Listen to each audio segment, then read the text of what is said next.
క్లియరా? మనము పాఠంలోకి వెళ్ళకముందు మనం చదువుకున్నటువంటి మా వాక్య భాగాలు మత్తయి సువార్త మనం చదువుకున్నాం కదండి.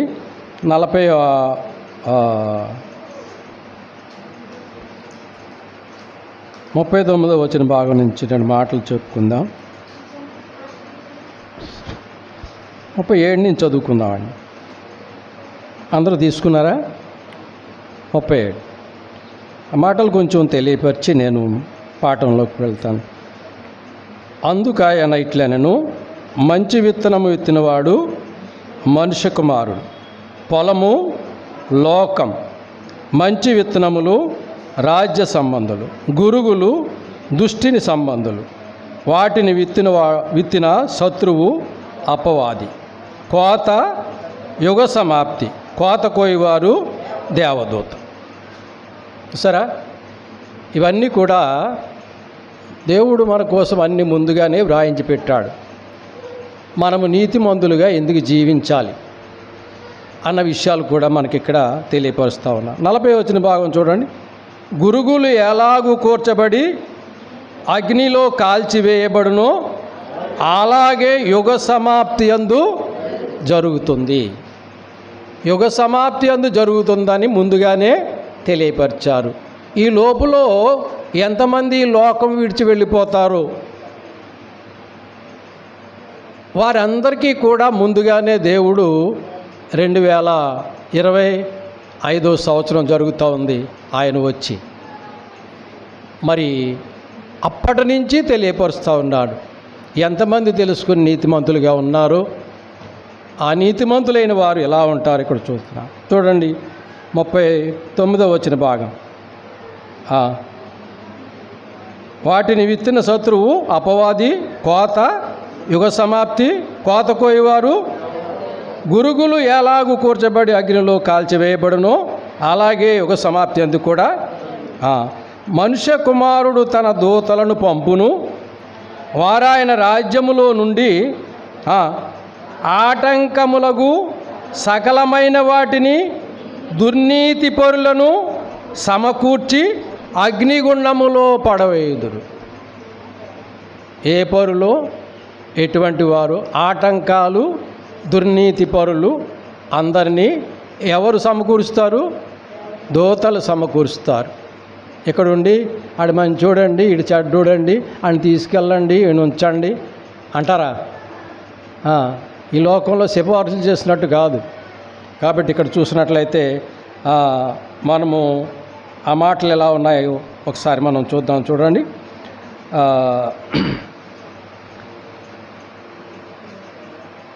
42వ వచన భాగం. అక్కడ ఏడ్పును పండ్లు కొరుకుటేగును ఉండును. అప్పుడు నీతిమంతులు తమ తండ్రి రాజ్యములో సూర్యుని వలె తేజలిల్లుదురు. చెవులు గలవాడు. మనకెన్ని చెవులు ఉన్నాయి? 2 చెవులు ఉన్నాయి. ఈ చెవులు కాదండి, ఇవన్నీ కూడా ఏమింటాయంటే ఈ లోకంలో అన్నీ ఉంటాయి. ఇక్కడ చెవులు గలవాడు వినుడుగాక. ఆత్మ సంబంధమైన చెవులు కావాలి మనకి. ఆ గ్రహింపు కావాలి. అందరూ వింటున్నారు చెప్పిన మాటలు. ఎవరు గ్రహించారు? వాళ్ళే ఫలిస్తారు. విన్నవారు అందరూ అన్నారా? లేదు, ఫలించు. కాబట్టి మనం చూసినట్లయితే ఇక్కడ 2 సార్లు రాయబడ్డాయి ఈ మాటలు.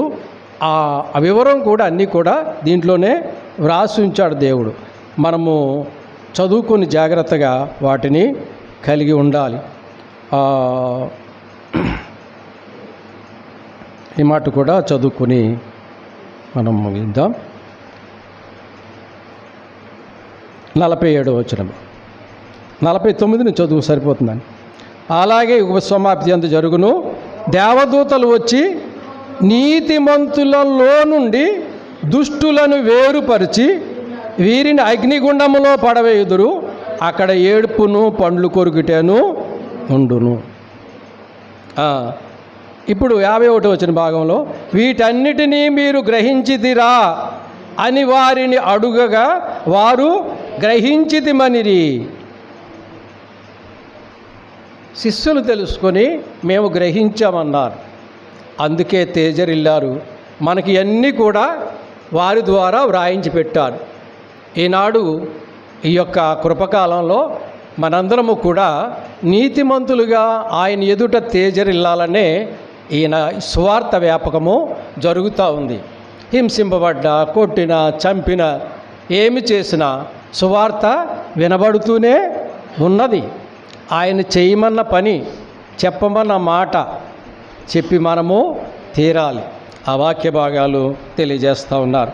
పిల్లారా, మరి మనం మాట వచ్చింది కాబట్టి దీన్ని ఒకసారి మీరు ఇంటికి వెళ్ళి చదువుకుంటారని నేను తెలియపరుస్తూ ఉన్నాను. ఇవన్నీ గురుగులేంటో, గోధుమలేంటో, వేరుపరచటం ఏంటో ఎవరు అన్నీ కూడా ఉన్నాయి. జాగ్రత్తగా చూసుకోనండి. అయితే గత వారంలో మనము మరి ఆ మాటతో పూర్తి చేసుకున్నాం. 15వ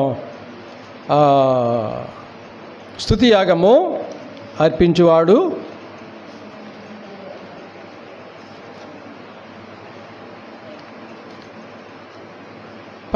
పదమూడవ అధ్యాయము హెబ్రీ పత్రిక 15వ వచన భాగం. కాబట్టి ఆయన ద్వారా మనము దేవునికి ఎల్లప్పుడూ స్తుతియోగము చేయదము, అనగా ఆయన నామమును ఒప్పుకొనుచు జిహ్వాఫలము అర్పించుదము. అదే గతంలో చెప్పుకున్న మాట. ఇది ఈ ఆఖరిని మనము పూర్తి చేసుకున్నటువంటి మాట. కాబట్టి జిహ్వాఫలాన్ని దేవుడు, ఆయనకు కావలసిన ఏంటండి? స్తుతులు, స్తోత్ర. జిహ్వ మన నోటితో, మన యొక్క నాలుకతో ఉచ్చరించాలి. ఏ నాలుక? ఏ నాలుక అనుకుంటే ఎన్ని నాలుకలు ఉన్నాయి ఏంటంటే ఏ నాలుక అడుగుతున్నారు అంటారు. రక్షింపబడిన, ప్రత్యేకింపబడిన, పరిశుద్ధులుగా ఉండి, అంటే ఈ లోకంలో ఉన్న వారందరూ కూడా ఆరాధించడానికి వీలు లేదు. ఎవరు ఆరాధించాలి?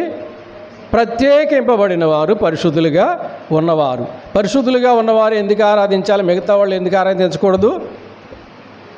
ఎందుకు ఆరాధించకూడదు?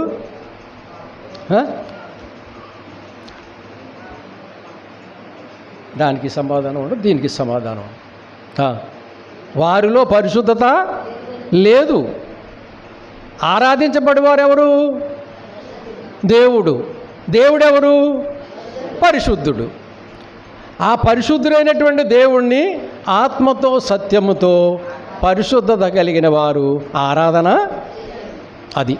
అందుకే ఆయన మనము పరిశుద్ధుడు గనుక మనము కూడా పరిశుద్ధులుగా ఉండి, ఆయన నీతిమంతుడు గనక మనము కూడా నీతిమంతులుగా ఉంటేనే ఆ ఆరాధన. సరే, ఇక మనము ఈ వారము కొన్ని మాటలు తెలుసుకుందాం.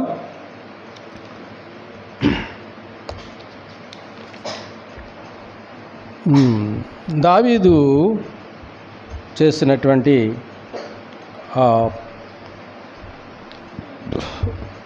తప్పుల గురించి, పాపాల గురించి తెలియపరుచుకుందాం. కీర్తన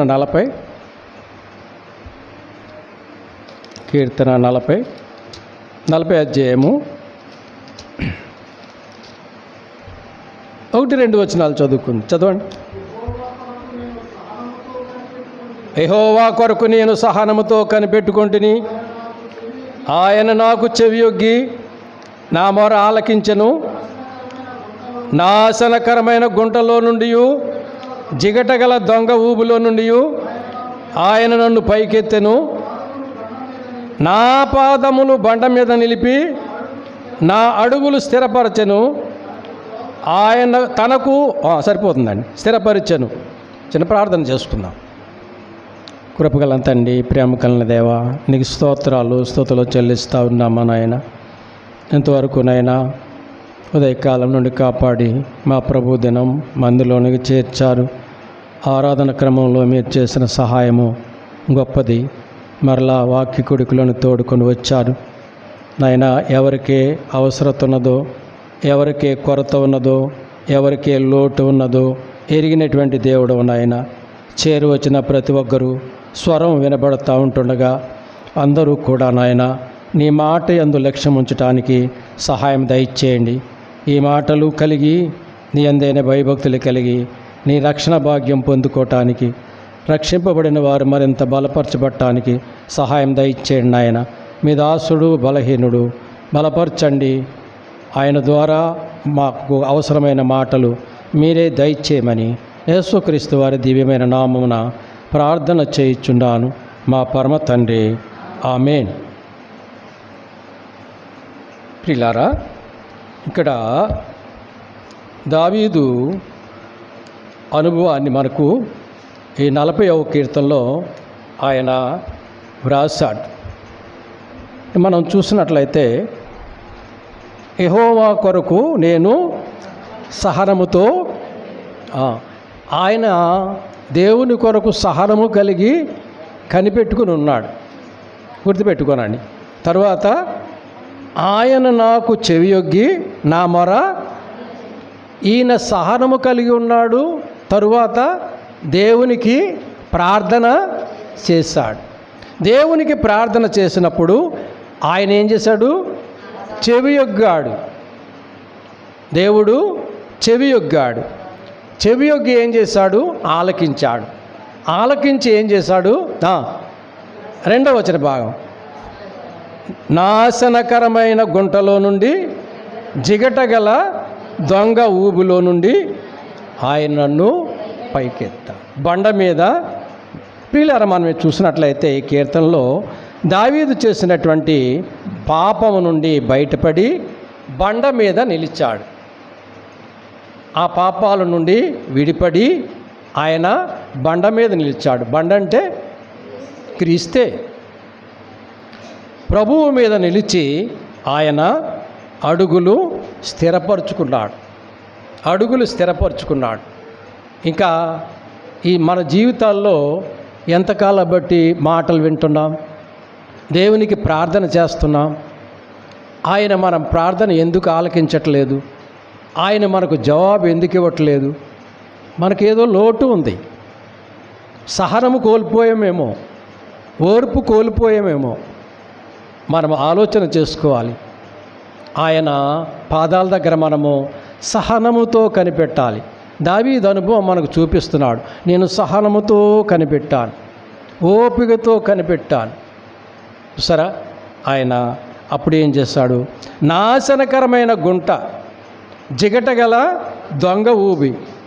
ఏంటి గుంట? ఏంటి జిగట ఊబి? ఏంటి? దావీదు చేసిన పాపం. పిల్లలు కూర్చోనండి, అటు ఇటు తిరగ కూర్చోనండి. తల్లిదండ్రులు పిల్లలు అటు ఇటు తిరగనివ్వకండి. లేచేటప్పుడే ఆపాలి. వాళ్ళు గంతులు వేసేటప్పుడు ఆపడం కుదరదు. జాగ్రత్త. అంటే పిల్లలు తిరిగితే నీకేమై అంటారు అనుకుంటారేమో. మీకు ఎలా ఉంది? నేను చెప్పిన మాట మీకు ఏమైనా వింటుందారా? వాళ్ళకే చూస్తాం మనం. అందుకే మనము ఇక్కడ సూది పడితే ఆ శబ్దం వినపడేలాగా మనం ఉండాలి.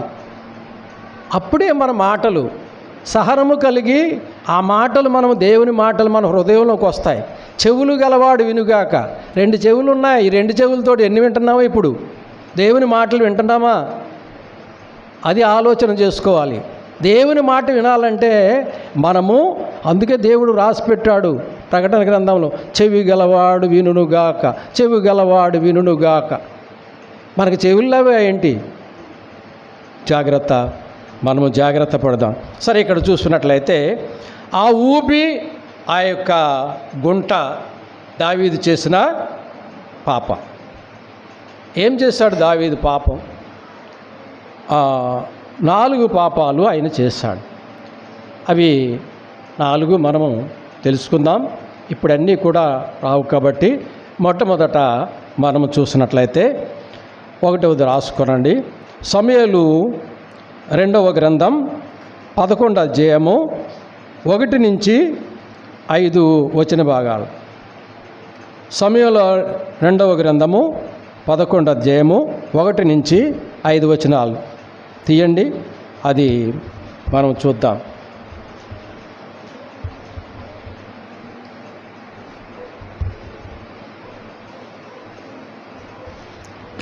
చదవండి.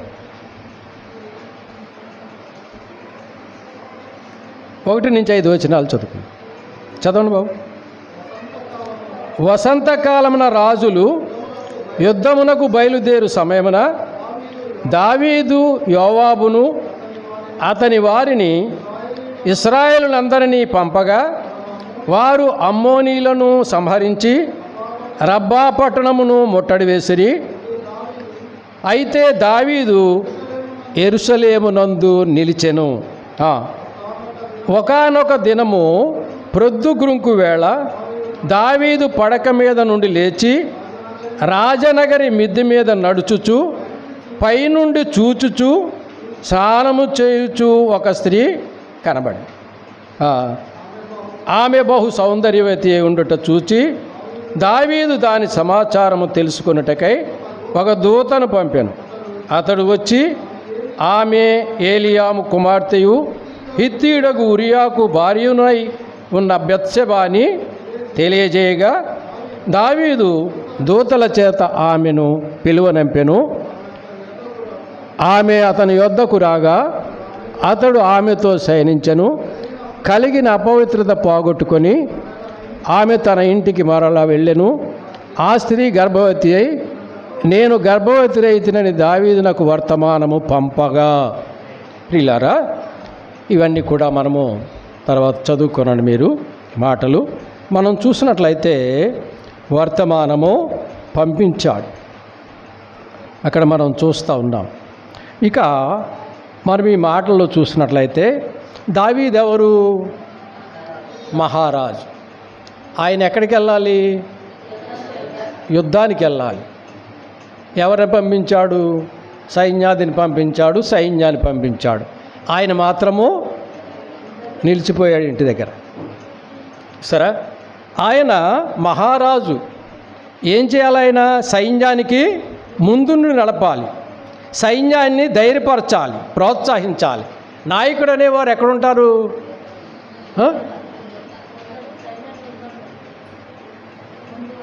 మూడు నాయకత్వాల గురించి చెప్తారు, అవన్నీ అడగట్లేదు నేను. నాయకుడు అనేవాడు ముందుండి పోరాడతాడు, ఆయన ముందుంటాడు, ఆయన వెనకాల రాడు, ముందుంటాడు. కాబట్టి ఈయన ముందుండి సైన్యాన్ని బలపరచినటువంటి వాడు ఈయన ఇంటి దగ్గరే ఉండిపోయాడు. అక్కడ యుద్ధము జరుగుతూ ఉంది. అయితే మనం చూసినట్లయితే ఈయన ఎక్కడ ఉండాలన్న విషయాలు కూడా మరి బైబిల్ గ్రంథంలో మనకు రాయపడి ఉన్నాయి. సామెతల గ్రంథము 30వ అధ్యాయము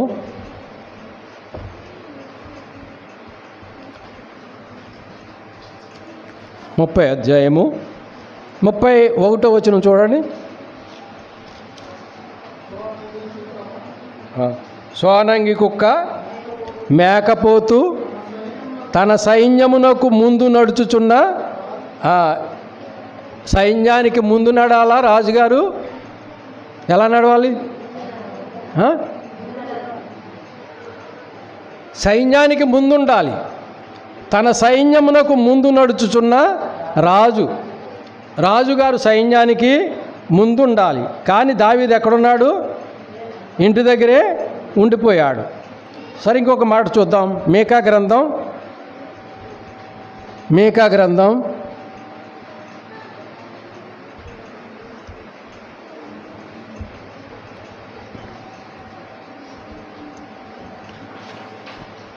2వ అధ్యాయము 13వ వచన భాగం చూద్దాం. ప్రాకారములు పడగొట్టువాడు వారికి ముందుగా పోవును, వారు గుమ్మమును పడగొట్టి దాని ద్వారా దాటిపోవుదురు, వారి రాజు వారికి ముందుగా నడుచును, యెహోవా వారికి నాయకుడుగా ఉండును. పిల్లరా, ముందు నడుచువాడు రాజు, ముందుండేవాడు, వారి రాజు వారికి ముందుగా ఉండాలి. కానీ ఈయన ఎక్కడ ఉండిపోయాడు? ఎందుకు ఈ మాటలు అంటే మనకి ఆయన ఎక్కడుంటే ఎందుకని మనకి అనుకుంటున్నారా? మరి ఉండవలసిన కాడ ఉండకుండా లేకుండా ఉన్నాడు కాబట్టే చేసినటువంటి ప్రమాదం, పాపములో పట్టం, దాని గురించే ఇక్కడ మనం తెలుసుకుంటా ఉన్నాం. ఇది రాజు యొక్క లక్షణం ఏంటంటే సైన్యానికి ముందుండి నడిపించాలి. అది మరి చెప్పేసి మాట్లాడుకూరుకుంటే కాదు, చెప్పిన వారు కూడా అది చెయ్యాలి.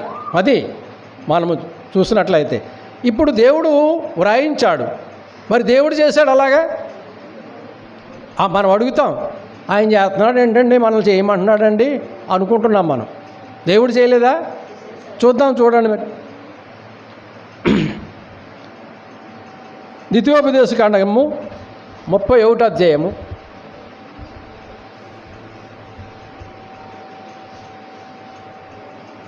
31వ అధ్యాయము 8వ వచన భాగం చూద్దాం. నీ ముందర నడుచువాడు యెహోవా, ఆయన నీకు తోడుగా ఉండును, ఆయన నిన్ను విడువడు, ఎడబాయడు, భయపడకము, విస్మయమందకము అని ఇశ్రాయేలులందరి ఎదుట అతనితో. ప్రియులారా, దేవుడు అభయమిస్తూ ఉన్నాడు, ముందుండి నడిపించేవాడు. మోషే ఏమన్నాడు? ఒకసారి ఇశ్రాయేలు మీద కోపం వచ్చి దేవుడు ఏమన్నాడు? మీరు వెళ్ళండి, నేను రాను అన్నాడు. అప్పుడు మోషే ఏమన్నాడు చెప్పండి? సర్లే ఇక్కడి వరకు తీసుకొచ్చావు కదా, ఇక్కడి నుంచి మేము వెళ్ళిపోతాం అన్నాడా? ఏమన్నాడు? నీవు లేనిదే మేము వెళ్ళము. అక్కడ దేవుడే కదా చెప్తా మీరు వెళ్ళమని. దేవుడే కదా చెప్తా మోషేతో, మీరు వెళ్ళిపోండి, నేను రాను అన్నాడు ఆయన. దేవుడు చెప్పాడు కదా, మరి వెళ్ళొచ్చు కదా. ఏమన్నారు? నీవు వస్తేనే కానీ మేము కదలం. ఇక్కడ ముందుండి నడిపించాడు, తోడై ఉన్నాడు, నిన్ను విడువను, ఎడబాయను, భయపడకము. దేవుడు ఎప్పుడు అభయమిస్తానే ఉన్నాడు, మనల్ని విడిచిపెట్టేవాడు కాదు. నిన్ను కాపాడువాడు, కునుకడు నిద్రపోడు. అప్పుడే మనం చర్చిలోకి వచ్చి ఎన్నిసార్లు అటు ఇటు కళ్ళు మూసుకున్నాము కదండి. కళ్ళు మూసుకోలేదంటే నేను బాగానే ఉన్నానంటే అడిగిన మాట చెప్తారా? చెప్పలేరు. అన్ని మాటలు వినలేం మనం. కాబట్టి మనస్సుంచి మనము ఆ మాటలు వినాలి. దేవుడు ముందుండి నడిపించేవాడు, పగలు రాత్రి వెన్నెలస్తాం ఆయన నడిపించాడు. ప్రియులారా, ఆయన ముందుండి నడిపించేవాడు. నిర్గమకాండ గ్రంథము 13వ అధ్యాయం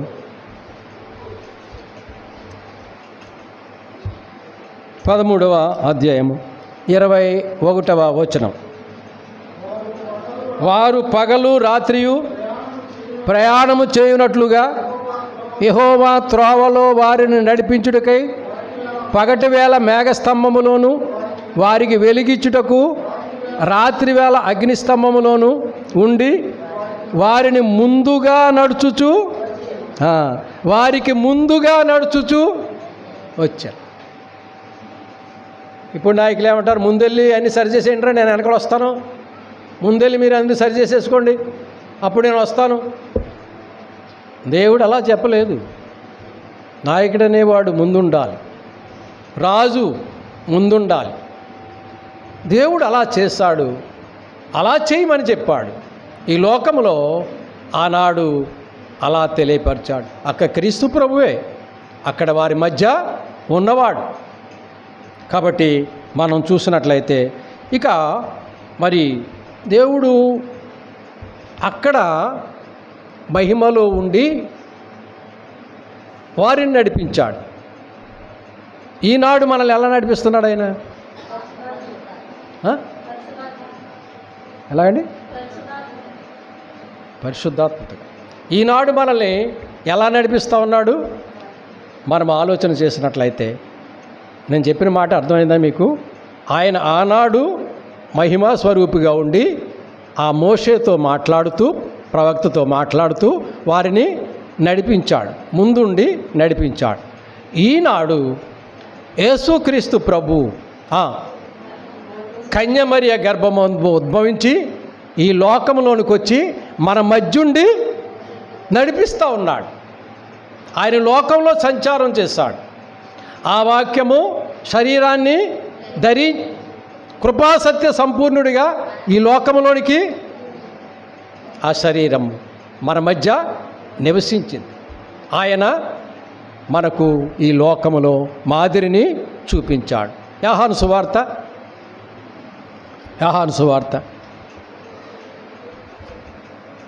10వ అధ్యాయం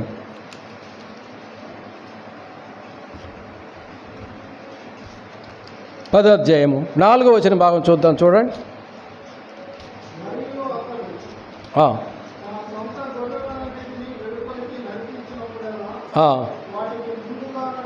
ముందుగా నడిపించును, మరియు అతడు తన సొంత గొర్రెలన్నిటినీ వెలుపలికి నడిపినప్పుడెల్లా వాటికి ముందుగా నడుచును. గొర్రెలు అతని స్వరము ఎరుగును గనుక అవి అతనిని వెంబడించును. తర్వాత పాట కూడా చదువుకుందాం. చూడండి. 5వ వచనం భాగం చదువు. అన్యుల స్వరము అవి ఎరుగవు గనుక అన్యుని ఎంత మాత్రమును వెంబడింపక వాని యొద్ద నుండి పారిపోవునని మీతో నిశ్చయముగా చెప్పుచున్నానను. యేసుక్రీస్తు ప్రభు ఈ లోకంలో ఉన్నప్పుడు ఆయన మనకు తెలియపరిచిన విధానం. మీరు యోహాను సువార్త చదువుతున్నారా? ఇవన్నీ చెప్పేసిన పాఠాలు. ఇప్పుడు మొట్టమొదటి వచనం చదవండి. మరి మొట్టమొదటి వచనం 10వ వచనం భాగం. గొర్రెల దొడ్డలో ద్వారమున ప్రవేశింపక వేరొక మార్గమున ఎక్కువాడు దొంగయు దోచుకొనివాడునై ద్వారమున ప్రవేశించువాడు గొర్రెల కాపరి. అతనికి ద్వారపాలకుడు తలుపు తీయను. గొర్రెలు అతని స్వరము, అతడు తన సొంత గొర్రెలను పేరు పెట్టి వాటిని వెలుపలికి. ఆ గొర్రెలు ఎవరు అనుకుంటున్నారు? మనమే. ఆ దొడ్డే యేసుక్రీస్తు ప్రభు ఈ లోకంలోకి వచ్చినప్పుడు నావి ఇంకా గొర్రెలు ఉన్నాయి. అవన్నీ కూడా ఈ దొడ్డలోనికి, దొడ్డె ఒకటి, గొర్రెలు ఒకటే అవ్వాలి. ఆయన ముందుండి నడిపించాడు. కాబట్టి ఈ అధ్యాయం అంతా కూడా చదువుకోనండి. మనం చూసినట్లయితే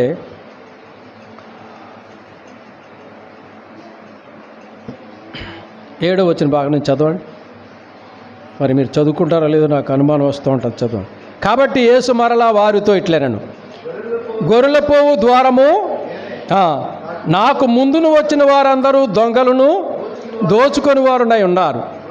గొర్రెలు వారు స్వరము, నేనే ద్వారమును, నా ద్వారా ఎవడైనా లోపలకు ప్రవేశించిన యెడల వాడు రక్షింపబడిన వాడై లోపలికి పోవచ్చు, బయటికి వచ్చుచు మేత మేయుచు ఉండును.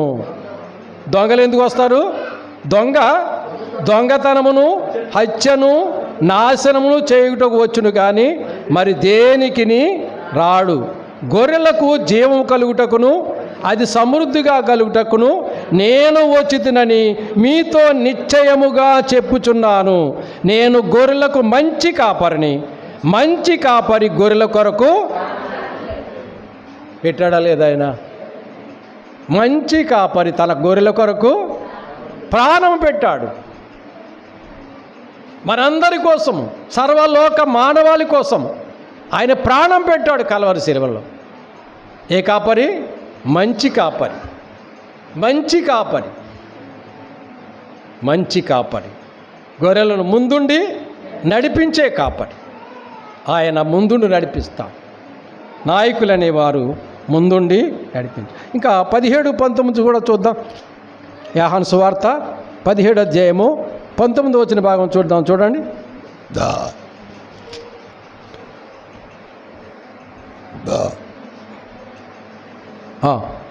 వారు సత్యమందు ప్రతిష్ఠ చేయబడినట్లు వారి కొరకై నన్ను ప్రతిష్ఠ చేసుకొనుచున్నాను. చూసారా?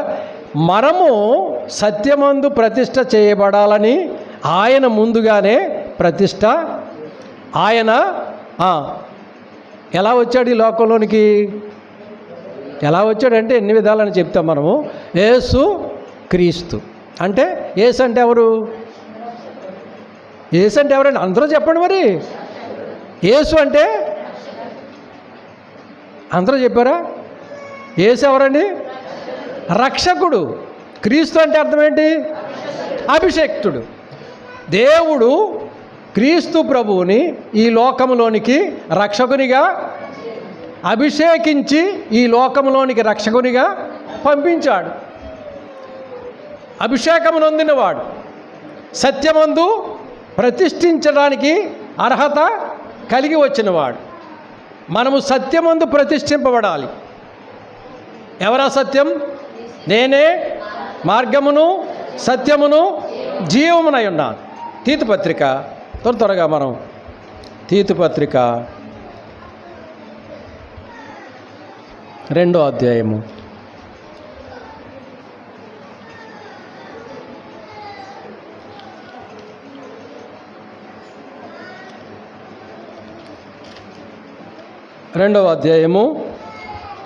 14వ వచనం చూడండి. ఆయన సమస్తమైన దుర్నీతి నుండి మనలను విమోచించి సత్క్రియలందు ఆసక్తి గల ప్రజలను తన కోసము పవిత్రపరుచుకొని తన సొత్తుగా చేసుకొనుటకు తన్ను తానే మన కొరకు అర్పించుకొనెను. తన్ను తానే మన కొరకు అర్పించుకొనెను. ఎందుకని అర్పించుకున్నాడు ఆయన? ఎందుకని ప్రాణం పెట్టాడు ఆయన? ఎందుకనండి? పైన చదువుకున్నాం కదా ఆ మాట. దుర్నీతి నుండి, సమస్తమైన దుర్నీతి నుండి. కొంచెం ఉంచు కాదండి, రక్షింపబడిన వారందరూ కూడా కొంచెం దుర్నీతి పర్వాలేదులే దీనికి అనుకుంటున్నారు, జాగ్రత్త. ఆ కొంచెం ఉన్నదంటే మొత్తం అంతా కూడా గలీజ్ చేసేస్తుంది. అందుకే కొంచెం కూడా ఉండకూడదు. దేవుని వాక్యం చెప్తా ఉంది, సమస్త దుర్నీతి నుండి మనలను విమోచించి సత్క్రియలందు ఆసక్తి గల. చూసారా, సత్క్రియలు చేయాలి ఇంకెక్కడి నుంచి, దుష్టక్రియలు కాదు. ఇంతకుముందు అన్యాయం చేసిన వాళ్ళం, అక్రమం చేసిన వాళ్ళం, ఇంకెన్నెన్నో చేసాం, వాటి నుండి విడిపడ్డాం. ఇప్పుడు ఏం చేయాలా? ఆ మాట అంటానికే భయం వేస్తుంది. సత్క్రియలు చేయాలి, మంచి పనులు చేయాలి. ఎందుకు? విమోచింపబడ్డాం. ఎందుకు? దుర్నీతి నుండి విడిపింపబడ్డాం. ఆయన సత్యమందు మనలను ప్రతిష్ట చేశాడు. పిల్లారా, ఆయన చేసిన తర్వాతే అందరినీ చెయ్యమని చెప్పాడు. ఆయన చేయకుండా మీరు చేయండి అని చెప్పలేదు, ఎక్కడా చెప్పలేదు, ఎప్పుడూ చెప్పలేదు. ఆయన చేసే చెప్తా. పిల్లారా, మనం చూసినట్లయితే ఇక్కడ ఆయన ఎటువంటి వాడండి? ఎటువంటి వాడు? ముందుండి, మన అంశం అదే. ఇప్పుడు మనకు కావలసిన మాట ఏంటండి? ముందుండి నడిపించేవాడు, గొర్రెలకు ముందుండి నడిపించేవాడు. ఇప్పుడు ఆయన ఎక్కడ 2-3 కూడి నా నామాన్ని స్తుతిస్తారో వారి మధ్యలో ఉంటాడు. మధ్యలో ఉండడానికి ఆనందపడతా ఉన్నాడు. మరి ఆ యొక్క పరిశుద్ధుల గుంపులో మధ్యగా ఉండి అందరినీ కూడా దీవించాలని ఆయన ఆశ. ఆయన మన మధ్య ఉన్నాడు. ఆయన మాటలు మనం వింటూ ఉన్నాం. మన జీవితాలు ఎలా ఉన్నాయో ఆత్మ పరిశీలన చేసుకోవలసిన వారమై ఉంటూ ఉన్నాం. సరే, మన పాఠంలోకి వెళ్దాం. మన పాఠం ఏంటండి? ఇప్పుడు మన పాఠం ఏంటండి?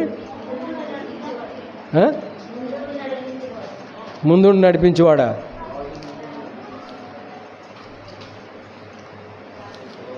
సమూయేలు 2వ గ్రంథం 11వ అధ్యాయము 1 నుంచి 5 వచనాలు చదువుకున్నాం కదా, అక్కడికి వెళ్దాం.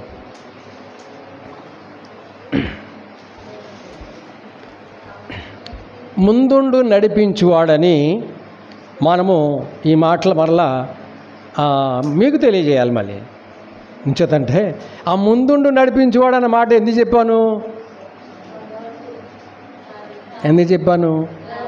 దావీదు గురించి చెప్పాను.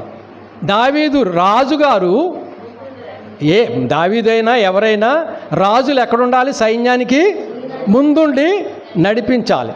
ఇప్పుడు దావీదు రాజు ముందుండి నడిపించవలసింది ఆయన ఇంటి దగ్గరే ఉండిపోయాడు. దాని గురించి చెప్తున్నాను.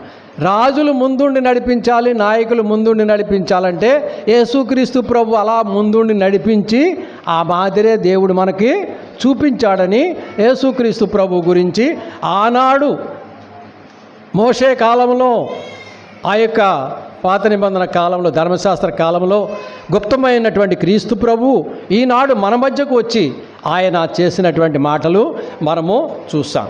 అయితే ఇప్పుడు దావీదు ఏం చేశాడంటే నిద్ర లేచాడు.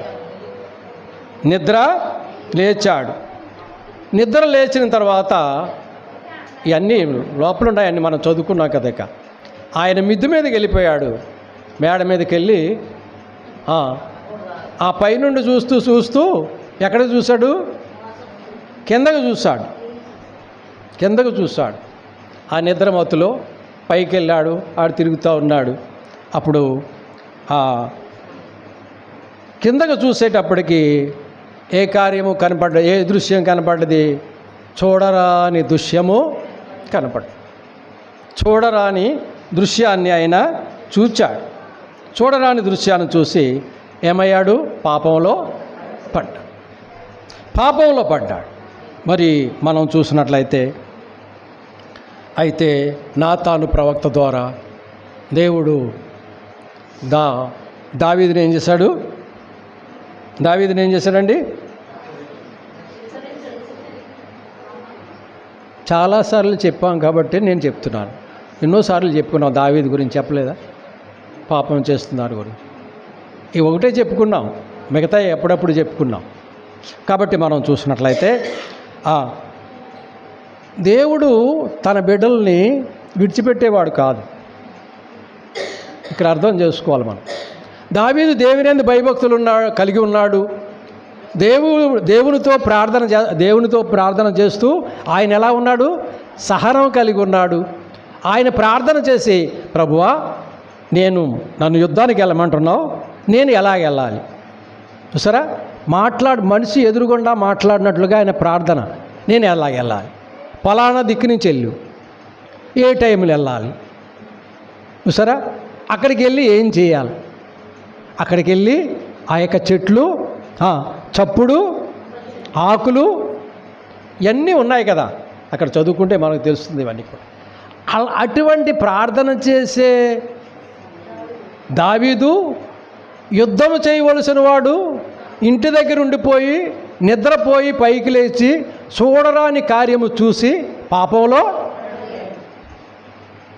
మన జీవితాలకు అన్వయించుకోవాలి. మనం కూడా ఎటువంటి జీవితాలు జీవిస్తున్నాం? చూడరాని దృశ్యాలు చూస్తూ ఉన్నాం. అది చూడకూడదని చెప్పారు కదా, వినపడ్డది కదా, అది మనం ఒకసారి ఎలాగ చూస్తాం. ఎందుకని మన కళ్ళు ఉన్నాయి, చూస్తా వెళ్తాం. చూడరాని కనపడ్డది అనుకుని ఏం చేయాలా? అక్కడ నిలబడి చూడాలా? ఏం చేయాలా? దాటి వెళ్ళిపోవాలి. నిదానించి చూడకూడదు, మనం విడిచిపెట్టి వెళ్ళిపోవాలి.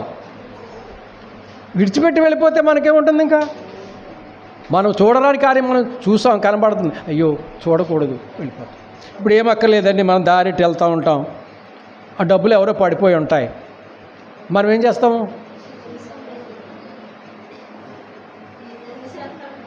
ఏం చేయరా? కళ్ళన్నీ కూడా అక్కడే ఉంటాయి. కానీ దేవుని ఎరిగినటువంటి వారు దాన్ని ఎలా చేయాలో చేస్తారులండి. కానీ కొంతమంది ఏం చేస్తారంటే అది మనది కాదు, దానిని మనము చూడకూడదు. అది చెప్తున్నాను కదా, దైవ సేవకులు కొంతమంది చెప్పేవారు. వెళ్తూ ఉంటే కనపడతా ఉంటే అది మనల్ని ఏం చేస్తుందని చెప్తారు తెలుసా? ఏం చేస్తుంది? అది మనల్ని భ్రమ పెడతాది. అయ్యో ఎంత డబ్బు ఉంది కదా, తీసుకోవచ్చు కదా అని మనసులు సైతాన్ని ఏం చేస్తారంటే మనలో మనుషులకి భ్రమ కలిగిస్తాడు. కాబట్టి మనం చూసినట్లయితే దానిని మనం ఏం చేయాలా? అది మందు కాదు, మనం దానిని విడిచిపెట్టాలి. ఇంక మరలా దాన్ని చూడకుండా వెళ్ళిపోతాం. కాబట్టి మనం చూసినట్లయితే మనం నిదానించి దేనిని కూడా చూడరానిది చూడకూడదు. అక్కడ చూడరానిది చూసిన వాటి గురించే పాపములో పడ్డాడు. తరువాత దేవుడు తన బిడ్డ చూడరానిది చూసి పాపంలో పడ్డాడని విడిచిపెట్టేశాడు దేవుడు? లేదు. దేవుని సేవకుని పంపించాడు. దేవుని సేవకుని పంపించి గద్దించాడు. గద్దించినప్పుడు ఎవరిని గద్దిస్తా? సామాన్య మనుషుని కాదండి, రాజుగారిని గద్దించాడు. సేవకుడు వెళ్ళి రాజుగారిని గద్దించాడు. ఆయన రాజుగారు, నేను చెప్పిన మాటలోనే ఉంది, ఆయన రాజుగారు. ఈ వెళ్ళి గద్దించిన ఆయన ఎవరు? సేవకుడు, పనిచేసేవాడు. ఈ పనిచేసేవాడు రాజుగారిని ఎదిరించవచ్చా? ఏం చేయొచ్చు? ఆయనను చంపేయచ్చు కదండి. కానీ దేవుడు నాతానుని పంపించాడు. నాతాను వెళ్ళాడు. అక్కడ ఒక మరి ఉపమానం చెప్పి ఆయన్ని తెలియపరుస్తాడు. ఒక ఉపమానం చెప్పి, పలానా ఇలా ఉంది, అవి నీకు ఇన్ని మేకలు ఉన్నాయి, ఆయనకు ఒక మేక ఉంది, ఆ మేకని పట్టుకొచ్చి ఆయత్తం చేయడానికి తీసుకొచ్చారు అని అక్కడ జరుగుతుంది. కాబట్టి చెప్పినప్పుడు ఏమంటాడంటే ఆయన, రాజుగారికి ఏమొచ్చింది? కోపం వచ్చేసింది. అలా చేశాడా అన్నాడు. అప్పుడు ఈ సేవకుడే ఉన్నాడు, ఆ పాపం చేసింది నువ్వే. ఆగ్రహించింది ఎవరు? రాజుగారు. అలా చేయొచ్చా అన్నాడు. ఇతరుల గురించి చెప్తున్నాడు. అలా చేశాడా అన్నాడు. ఇక్కడ ఆ పాపం చేసింది నువ్వు నోటుతో. కానీ మాటలు మరి కొంచెం చదువుకుంటే బాగుంటుంది, అంది తెలియదు కాబట్టి. చూడండి, అందరూ బైబిల్ చూసుకోరండి. దేవా, నీ కృప చొప్పున నన్ను కరుణింపుము, నీ వాత్సల్య బాహుళ్యము చొప్పున నా అతిక్రమములను తుడిచివేయము, నా దోషము పోవునట్లు నన్ను బాగుగా కడుగుము, నా పాపము పోవునట్లు నన్ను పవిత్రపరచుము. నా అతిక్రమములు నాకు తెలిసే ఉన్నవి, నా పాపమెల్లప్పుడు నా ఎదుట ఉన్నది. నీకు కేవలము నీకే విరోధముగా నేను పాపము చేసి ఉన్నాను, నీ దృష్టి ఎదుట నేను చెడుతనము చేసి ఉన్నాను. కావున ఆజ్ఞ ఇచ్చినప్పుడు నీవు నీతిమంతుడు కాకపడదువు, తీర్పు తీర్చినప్పుడు నిర్మలుడు కాకపడదు. నేను పాపములోనే పుట్టినవాడను, పాపములోనే నా తల్లి నన్ను గర్భమును ధరించెను. నా అంతరంగములో సత్యమును కోరుచున్నావయ్యా, ఆంతర్యమును నాకు జ్ఞానము తెలియజేయదు. నేను పవిత్రుడనగునట్లు హిత్సోపుతో నా పాపమును పరిహరింపుము, హిమము కంటే నువ్వు తెల్లగా ఉండినట్లు నీవు నన్ను కడుగుము. ఉత్సాహ సంతోషములు నాకు వినిపింపుము, అప్పుడు నీవు విరిచిన ఎముకలు హర్షించును. నా పాపములకు విముఖుడము కమ్ము, నా దోషములన్నీ తుడిచివేయము. దేవా, నాయందు శుద్ధ హృదయము కలుగజేయము, నా అంతరంగములో స్థిరమైన మనసును నూతనముగా పుట్టించుము. నీ సన్నిధిలో నుండి నన్ను త్రోసివేయకము, నీ పరిశుద్ధాత్మను నా యొద్ద నుండి తీసివేయకము. నీ రక్షణానందము నాకు మరలా పుట్టించుము, సమ్మతి గల మనసు కలుగజేసి నన్ను దృఢపరచుము. దావీదు రాసి పాట, ఈ యొక్క కీర్తన రాసి పాడి దేవుని స్తుతిస్తూ ఉన్నాడు. దేవుని పాదాల దగ్గర మోకరిల్లి అడుగుతూ ఉన్నాడు. పిల్ల ఈ ఒప్పుకోలుందా మనకి? ఎంతసేపు సరి చేసుకోవడానికి చూస్తున్నాం, సరి చేసుకోలేం మనం. ఇప్పుడు జోగి రాసుకుంటే ఏమో వస్తుందని చెప్తారు. అనీతిమంతుడు కలిసి సరి చేసుకుంటే ఏముంటుంది? నువ్వు ఇలా చేసావంటరా, నేను కూడా ఒకప్పుడు ఇలా చేశానురా, సర్లే ఇంక మనం ఏం చేద్దాం లేరా, ఇదే అనుకుంటారు అంతే. దేవుడు ఏం చెప్తున్నాడు చూడండి. 4వ వచన భాగం చదువుకుందాం. నీకు కేవలము నీకే విరోధముగా నేను పాపము, నీ దృష్టి ఎదుట నేను కావున ఆజ్ఞ ఇచ్చినప్పుడు నీవు తీర్పు తీర్చినప్పుడు జాగ్రత్త సుమా. చూసారా, మనం ఈ లోకంలో నేను చెప్పాను కదా, అనీతిమంతుడు కలుసుకుంటే, ఒరే నేను ఇలాంటి పాపం చేశానురా, ఏంట్రా బాబు నా పరిస్థితి, అనుకోకుండా చేసేసానురా అని వెళ్ళి ఇంకొకటి తోడు చెప్పాడు అనుకోండి. ఆడంటాడు, ఒరే ఎందుకు అలాగా, ఆడు ఎన్ని చేసాడో తెలుసంట నీక, ఈడు ఎన్ని చేసాడో తెలుసంట నీక, ఎందుకు అలా బాధపడిపోతావు, వద్దు ఊరుకో అని చెప్పి కొడతారు. అవునా కాదా? ఇప్పుడు దావీదు సర్వజనానికి తెలుసా లేదా? దావీదు చేసిన పాపము అందరికీ తెలుసా లేదా? తెలుసులే కొంత, ఇంక మరలా ఇంకో రెండో దానికి వెళ్ళినప్పుడు అప్పుడు తెలుసుకుందాం. కానీ తెలుసు. కానీ ఇక్కడ ఆయన అడిగేది, మీరందరూ నన్ను క్షమించండి అన్నాడా? ఏమన్నాడేమో మనకు తెలియదు తర్వాత, రాజుగారు కాబట్టి. ఇక్కడ మనం చూసినట్లయితే ఏమంటున్నాడు ఆయన? నేను ఈ మాట కోసం చెప్తుండే ఎన్నిసార్లు, కేవలము నీకే విరోధముగా నేను, అది తల్లిదండ్రులు కూడా మా అబ్బాయి చేసినాడు చూసావా నువ్వు, ఎవరు చేశారు, వాళ్ళు అన్నగా చేస్తున్నారు కదా ఇక్కడ, వీళ్ళు ఇలా చేస్తున్నారు కదా ఇక్కడ, వాళ్ళందరినీ పట్టుకున్నావా నువ్వు, మా వాడిని పట్టుకున్నాక వచ్చావా, ఎంతగా మాట్లాడతాం, సరి చేసుకుంటాం, కప్పుకుంటాం. కానీ దేవుడు ఏం చేస్తూ ఉన్నాడు? నీ దృష్టి ఎదుట, ఆయన దృష్టి ఎదుట ఏ తనం చేశానని ఒప్పుకుంటున్నాడు? చెడుతనం. నీ దృష్టి ఎదుట నేను చెడుతనం చేశాను, కావున ఆజ్ఞ ఇచ్చినప్పుడు నీవు నీతిమంతుడిగా ఉంటావయ్యో. ఆజ్ఞ ఇచ్చావు, ఆజ్ఞాతిక్రమమే. ఆయన ఆజ్ఞ ఇచ్చినప్పుడు నీతిమంతుడిగా ఉన్నాడు. తర్వాత తీర్పు తీర్చినప్పుడు ఆయనలో నిర్మలత్వం ఉంటుంది. మనోడు ఇన్నిసార్లు బాబు నాకు ఎంతగానో పరిచర్య చేశాడు ఈయన ఇంతకాలమును, ఇది ఒక్కసారే కదా పాపం చేస్తా, ఈయన్ని కరుణిందాం, ఏమీ ఉండదు. నిర్మలుడు, స్వచ్ఛమైనటువంటి తీర్పు ఉంటుంది. తప్పే. ఈ లోపల నీ ఒప్పుకుంటే ఆయన గట్టిగా చెప్తారేమో అనుకుంటున్నాను నేను, ఎలాగా క్షమిస్తాడు. దావీదును క్షమించాడు. ఆయన ఏమంటున్నాడు? అయ్యో ప్రభువా, నాకు కనబడుతూ ఉంది ఆ దృశ్యం, కనపడకుండా హిచ్చోపుతో ఆ మరక, ఆ డాగు తుడిచేయి ప్రభువా, తుడిచేయి, నిర్మలుగా చేయమంట. ఇలా మనం చూసినట్లయితే మనం కూడా నిర్మలుగా చేయాలని మనం అడగాలి. సమయం అవుతుంది కాబట్టి నేను ముగిస్తూ ఉన్నాను. వచ్చే వారము కొన్ని మాటలు మనము, ఇంకా ఇది పూర్తి అవ్వలేదు, కొన్ని ఆలోచనలు చేసుకుందాం. మరి ఈ మాటలు వినేసి వెళ్ళిపోవటమే కాదు, ఇందాక అందుకే మత్తయి సువార్తల మాటలు మీకు చదివి వినిపించాను. నీతిమంతులను ఆయన రాజ్యములో చేరుస్తాడు, దుష్టులను అన్యాయస్తులను ఆయన అగ్నిగుండములో, అక్కడ ఏడ్పుడును పంగులు కొరుకుటేను ఉండును. జాగ్రత్త. ఈ మాటలు ఎవరైనా ఆలని చెప్పాడైనా? చెవులు గలవాడు వినుడుగాక.